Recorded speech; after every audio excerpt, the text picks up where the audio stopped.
Hi, ഞങ്ങളുടെ പുതിയൊരു വീഡിയോയിലേക്ക് സ്വാഗതം. നമ്മൾ ഇന്ന് ഉണ്ടാക്കാൻ പോകുന്നത് ചെമ്മീൻ റോസ്റ്റാണ്. അതിന് വേണ്ടിയിട്ട് ഞാൻ എടുത്തിരിക്കുന്ന 1/2 കിലോ ചെമ്മീനാണ്. നമ്മൾ എടുത്തിരിക്കുന്ന ചെമ്മീൻ ഫ്രോസൺ ചെമ്മീൻ ആയതുകൊണ്ട് തന്നെ നമുക്കത് കുറച്ച് നേരം വെള്ളത്തിലിട്ട് വെക്കണം, എങ്കിലേ അത് ഐസൊന്ന് മാറി കിട്ടുള്ളൂ.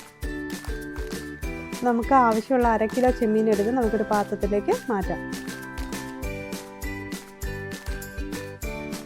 നമുക്ക് ആവശ്യമുള്ളത് 2 സവോള, ഇഞ്ചി, വെളുത്തുള്ളി, പച്ചമുളക്, തക്കാളി, കറിവേപ്പില. പാൻ ചൂടായി കഴിയുമ്പോൾ നമുക്ക് ആവശ്യമായിട്ടുള്ള എണ്ണ ഒഴിക്കാം. ഇവിടെ ഞങ്ങൾ യൂസ് ചെയ്യുന്നത് സൺഫ്ലവർ ഓയിലാണ്. എണ്ണ ചൂടായി കഴിയുമ്പോൾ നമ്മൾ കുറച്ച് പെരുംജീരകം ഇട്ട് കൊടുക്കുക.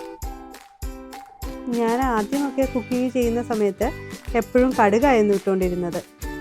പെരുംജീരകം ഇടുന്ന കാര്യം ഞാൻ ചിന്തിച്ചിട്ട് പോലുമില്ലായിരുന്നു. പക്ഷെ പിന്നീട് ഞാനിങ്ങനെ പല വീഡിയോസും കണ്ടാണ് ഈ പെരുംജീരകം ഇട്ട് തുടങ്ങിയത്. ഇന്നത്തെ എൻ്റെ കുക്കിംഗ് അസിസ്റ്റൻ്റാണ് ഈ ഇരിക്കുന്നത്.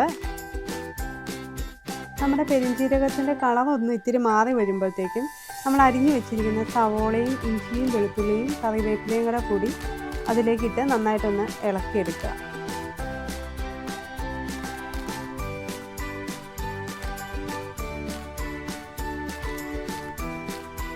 സവാള പെട്ടെന്ന് വഴന്ന് കിട്ടാൻ വേണ്ടിയിട്ട് നമുക്ക് ആവശ്യത്തിനുള്ള ഉപ്പ് ചേർത്ത് കൊടുക്കാം. എന്നിട്ട് നന്നായിട്ടൊന്ന് ഇളക്കുക. ഇടയ്ക്കിടയ്ക്ക് ഇളക്കിക്കൊണ്ടിരിക്കണേ.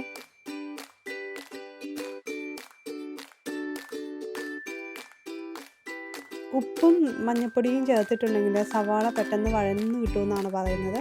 അതുകൊണ്ട് ഞാൻ കുറച്ച് മഞ്ഞൾപ്പൊടിയും കൂടെ ഇട്ട് വഴറ്റാൻ വെച്ചു.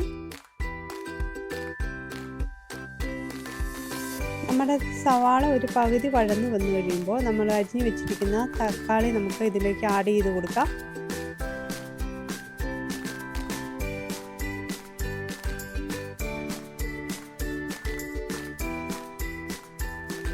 തക്കാളി ആഡ് ചെയ്ത് കഴിഞ്ഞിട്ട് നമ്മൾ നന്നായിട്ട് പഴയതുപോലെ തന്നെ നന്നായിട്ട് മിക്സ് ചെയ്ത് ഇളക്കി നന്നായിട്ടൊന്ന് മിക്സ് ചെയ്ത് വയ്ക്കുക.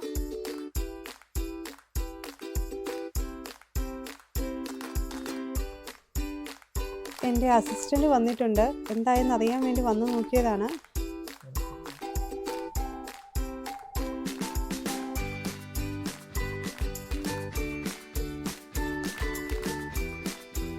നമ്മുടെ തക്കാളിയും സവാളയും വഴണ്ട് വന്ന് അത്യാവശ്യം ആയതിന് ശേഷമാണ് നമ്മൾ നമ്മുടെ പച്ചമുളക് 2 എണ്ണം ചെറുതായിട്ട് കീറിയത് ഇട്ട് കൊടുത്തു.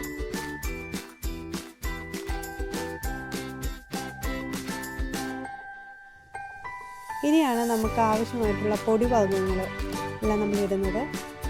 1 ടീസ്പൂൺ മല്ലിപ്പൊടി ഇട്ടതിന് ശേഷം അതിൻ്റെ പച്ചമണം മാറാൻ വേണ്ടിയിട്ട് നമുക്ക് അത്യാവശ്യം നന്നായിട്ടൊന്ന് ഇളക്കി യോജിപ്പിച്ച് എടുക്കുക.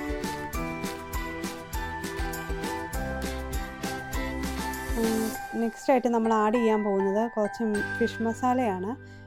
ഞാൻ കുട്ടികൾക്ക് കഴിക്കാനുള്ളതുകൊണ്ട് അധികം എരിവ് ചേർക്കാറില്ല. അപ്പോൾ ഞാനൊരു 2 ടീസ്പൂണോളം ഫിഷ് മസാല ആഡ് ചെയ്ത് കൊടുത്തു.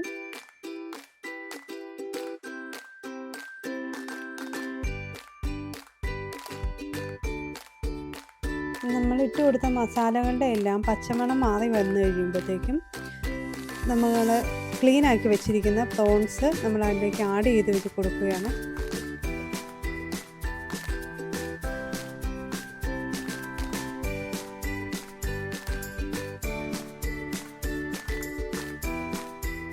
നമ്മുടെ പ്രോൺസ് റോസ്റ്റിൽ നമ്മൾ ഒട്ടും തന്നെ വെള്ളം ആഡ് ചെയ്യുന്നില്ല.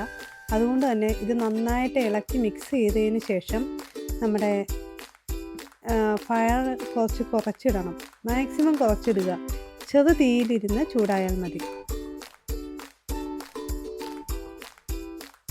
നമ്മളിത് മൂടി വെച്ച് വയ്ക്കുന്നത് കൊണ്ട് കുറച്ച് കഴിയുമ്പോൾ തന്നെ അതിനകത്ത് ആവശ്യത്തിനുള്ള വെള്ളം വരുന്നുണ്ട്. എന്നിട്ട് നന്നായിട്ട് ഇളക്കുക. എന്നിട്ട് നമുക്ക് ആവശ്യത്തിന് കുരുമുളക് ആഡ് ചെയ്ത് കൊടുക്കാം. എന്നിട്ട് അതിന് ശേഷവും നന്നായിട്ട് ഇളക്കി കൊടുക്കാൻ പ്രത്യേകം ശ്രദ്ധിക്കുക. ഇളക്കി നന്നായിട്ട് മിക്സ് ചെയ്തതിന് ശേഷം വീണ്ടും അടച്ചു വയ്ക്കുക. അടുത്തതായിട്ട് നമ്മൾ ഇതിലേക്ക് ആഡ് ചെയ്ത് കൊടുക്കാൻ പോകുന്നത് ആവശ്യത്തിനുള്ള ഗരം മസാലയാണ്. ഒരു ചെറിയ ടീസ്പൂൺ ഗരം മസാല ഇട്ടിട്ട് നന്നായിട്ട് മിക്സ് ചെയ്തെടുക്കുക.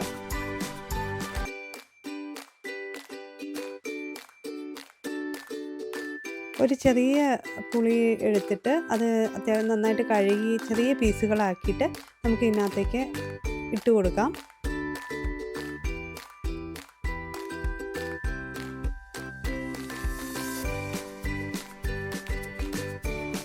എല്ലാം നന്നായിട്ടൊന്ന് ഇളക്കിയതിന് ശേഷം നമുക്ക് ഒരു മിനിറ്റ് നമുക്ക് ഇതെല്ലാം ഒന്ന് മൂടി വെച്ചിട്ട് 1 മിനിറ്റ് ഒന്ന് വേവിച്ചെടുക്കാം. ഇപ്പോൾ ഏകദേശം ആയിട്ടുണ്ട്. നമുക്കൊന്ന് ടേസ്റ്റ് ചെയ്ത് നോക്കാം. വാവ്, അടിപൊളി.